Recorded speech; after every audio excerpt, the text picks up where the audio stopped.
ತುಮಕೂರಲ್ಲಿ ಹೋದ್ರೆ ಅವ್ರ ಸಂಸ್ಥೆಗಳು ಕಾಣ್ತಾವೆ ನಮಗೆಲ್ಲ. ಅವರು ಜೀವನದಲ್ಲಿ ಏನಪ್ಪ ಅಂತಂದ್ರೆ ಏನು ಶತಾಯಗತ ಪ್ರಯತ್ನ ಮಾಡಿ ನಾನು ಮುಖ್ಯಮಂತ್ರಿ ಆಗೋದು ಅವರಲ್ಲೂ ಆಸೆ ಅದ. ಅದಕ್ಕೆ ಅವರು ಪ್ರಯತ್ನ ಮಾಡೋದು ತಪ್ಪೇನಲ್ಲ. ಇನ್ನು ಡಿ ಕೆ ಶಿವಕುಮಾರ್ ಅವರು ಸಾಕಷ್ಟು ದುಡ್ಡು ಇನ್ವೆಸ್ಟ್ ಮಾಡಿದ್ದೀನಿ, ನನ್ನಿಂದ ಆಗಿದೆ ಅಂತ ಅವರು ತಿಳಿಯೋದು, ಅವ್ರಿಗೂ ಆಗ್ಕೊಂಡಿದ್ರು.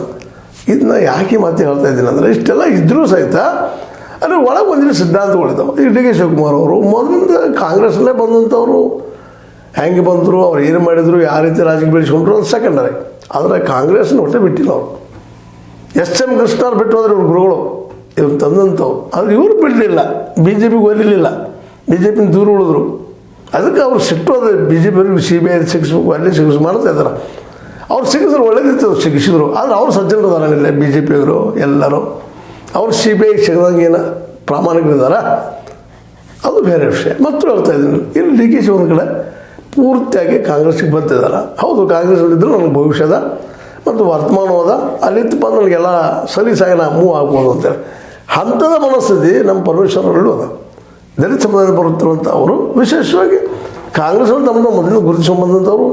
ಅವ್ರಿಗೆ ಸಿದ್ದರಾಮಯ್ಯವ್ರಿಗೆ ಒಂದು ವೈಯಕ್ತಿಕ ಏನೋ ಮುಖ್ಯಮಂತ್ರಿ ಸ್ಥಾನ ಕಾಲಿರ್ಬೋದು. ಅದರಲ್ಲಿ ಸಿದ್ದರಾಮಯ್ಯ ಏನೋ ಗದ್ದಲ ಮಾಡಿ ಹೊರಡಿಗೆರೆಯನ್ನು ಸೋಲಿಸರು ಮಾಡಿದ ಆರೋಪಗಳು ಇವತ್ತು ನಾವು ಕೇಳ್ತಾ ಇರ್ತೀವಿ. ಅದಿದ್ದರೂ ಸಹಿತ ಕಾಂಗ್ರೆಸ್ನ ಬಿಟ್ಟು ಹೋಗುವಂಥದ್ದು ಅವ್ರನ್ನೆಲ್ಲ ಅಂತನ್ನುವಂಥದ್ದು. ಜೊತೆಗೆ ಸತೀಶ್ ಅವ್ರ ಬಗ್ಗೆ ಈಗ ಹೇಳಿದ್ದು ನಿಮಗೆ, ಅವರು ಸಹಿತ ಒಂದು ಮಾನಸಿಕ ಸ್ಥಿತಿ ಬೆಳೆಸ್ಕೊಂಡ್ಬಂದಿದ್ದಾರೆ. ಈ ಹಿಂದುತ್ವ, ಹಿಂದುಳಿದು, ಮುಂದುವರೆದು ಎಲ್ಲರೂ ಏನೋ ಒಂದು ಅಭ್ಯಾಸ. ಅವ್ರ ಜೊತೆಗೆ ಒಳ್ಳೆಯ ಸ್ನೇಹಿತರು ಇದ್ದಾರೆ, ಇಲ್ಲ ಅಂತಲ್ಲ, ಎಲ್ಲರೂ ಕೆಟ್ಟವ್ರು ಅಂತ ಹೇಳಿಕೆ ಆಗೋದಿಲ್ಲ, ಒಳ್ಳೆಯವರು ಇದ್ದಾರೆ. ಹೀಗಾಗಿ ಇವತ್ತು ಈ 3 ಜನ ಒಂದು ಸಿದ್ಧಾಂತಕ್ಕೆ ಬಂದಿದ್ದಾರೆ. ಕಾಂಗ್ರೆಸ್ಸಿನ ಸಿದ್ಧಾಂತ ಯಾವುದೂ ಇಲ್ಲ, ಲೆಫ್ಟ್ ಇರಲಿ, ರೈಟ್ ಇರಲಿ, ಮತ್ತಿರಲಿ, ಅವರು ಬದ್ಧಾಗಿ ಹೊಂಟಿದ್ದಾರೆ. ಇವತ್ತು ಕನ್ಫರ್ಮ್ ಆಗಿದೆ ಸತೀಶ್ ಅವರು ಈ ಸದ್ದನ 2022 ಮುಖ್ಯಮಂತ್ರಿ ಆಗ್ತಿಲ್ಲ ಗೊತ್ತಿಲ್ಲ. ಈಗ ಮಾತ್ರ ನಾನು